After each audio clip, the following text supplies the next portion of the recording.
জানেন যে আমরা গত 25/1/2026 জনস্বার্থে বাংলাদেশ আইন ও অধিকার এইড এর পক্ষ থেকে একটি রিট করেছিলাম মহামান্য হাইকোর্টে, যেখানে আমরা বলেছিলাম যে প্রতি বছর বাচ্চাদের পুনর্ভর্তি, অর্থাৎ আপনার বাচ্চা যদি এক স্কুলে পড়ে, সেই স্কুলে পড়া অবস্থায় বার্ষিক পরীক্ষায় উত্তীর্ণ হবার পরেও যখন সে পরবর্তী ক্লাসে যায় তখন তাকে পুনরায় ভর্তি করতে হয় এবং সেই পুনর্ভর্তি ফি বাবদ প্রায় 10,000 কোটি টাকা প্রতি বছর নেওয়া হয়। আপনারা জানেন যে বাংলাদেশের অধিকাংশ মানুষ মধ্যবিত্ত, নিম্ন মধ্যবিত্ত এবং তাদের সবার আবেগের জায়গা হচ্ছে সন্তান।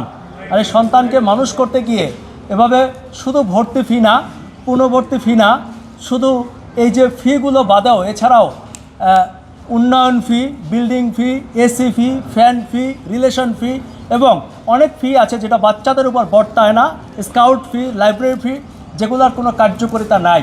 এরকম বিভিন্ন অজুহাতে প্রায় 10,000 কোটি টাকা প্রতি বছর নেওয়া হয়, যেটি সম্পূর্ণ অবৈধ।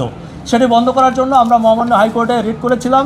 যে রিটে আমরা শিক্ষা মন্ত্রণালয়ের সচিব, উপসচিব, সহকারী সচিব এবং প্রাথমিক ও গণশিক্ষা মন্ত্রণালয় এবং মাধ্যমিক ও উচ্চ মাধ্যমিক শিক্ষা বোর্ডের পরিচালককে আমরা বিবাদী করেছিলাম। তাদেরকে মহামান্য হাইকোর্ট নোটিশ পাঠিয়েছিল। সরকারের পক্ষ থেকে, মন্ত্রণালয়ের পক্ষ থেকে আমাদের সাথেও যোগাযোগ করা হয়েছিল। আমরা আপনাদেরকে জানাতে চাই যে আমরা রিটে যা যা চেয়েছিলাম সেটি সরকার একটি প্রজ্ঞাপন আকারে দিয়েছে, যেটি আমরা গতকালকে হাতে পেয়েছি। এই প্রজ্ঞাপনটির নাম হচ্ছে শিক্ষা প্রতিষ্ঠানে আর্থিক স্বচ্ছতা ও জবাবদিহিতা সংক্রান্ত নীতিমালা 2026। এখানে 11 পৃষ্ঠার এই প্রজ্ঞাপনে বিস্তারিত রয়েছে একটা প্রতিষ্ঠান কিভাবে চলবে, কিভাবে কমিটি হবে, শিক্ষকদের বেতন কেমন হবে, শিক্ষকরা কী কী খাতে টাকা নিতে পারবেন, কী কী খাতে ব্যয় করতে পারবেন, এটি স্পষ্ট নীতিমালা দেওয়া আছে। শিক্ষা প্রতিষ্ঠানের যদি গ্রামে হয় সেটির বেতন কত হবে, যদি মফস্বলের কোনো শহরে হয় কত হবে, যদি সিটি কর্পোরেশনে হয় কত হবে, যদি ঢাকা চট্টগ্রাম হয় তাহলে বেতন কত হবে, সেটিও এখানে নির্দেশনা দেওয়া আছে। শুধু তাই না, আপনাদেরকে একটু যদি একটা লাইন পড়ে শোনাই। এখানে 5-এর ধারায় সরকার স্পষ্ট ঘোষণা করেছে কোনো প্রতিষ্ঠানে ভর্তিরত কোনো শিক্ষার্থীর নিকট থেকে কোনো ক্রমেই পুনর্ভর্তি ফি নেওয়া যাবে না। তবে টিউশন ফি নীতিমালা অনুযায়ী টিউশন ফি গ্রহণ করা যাবে।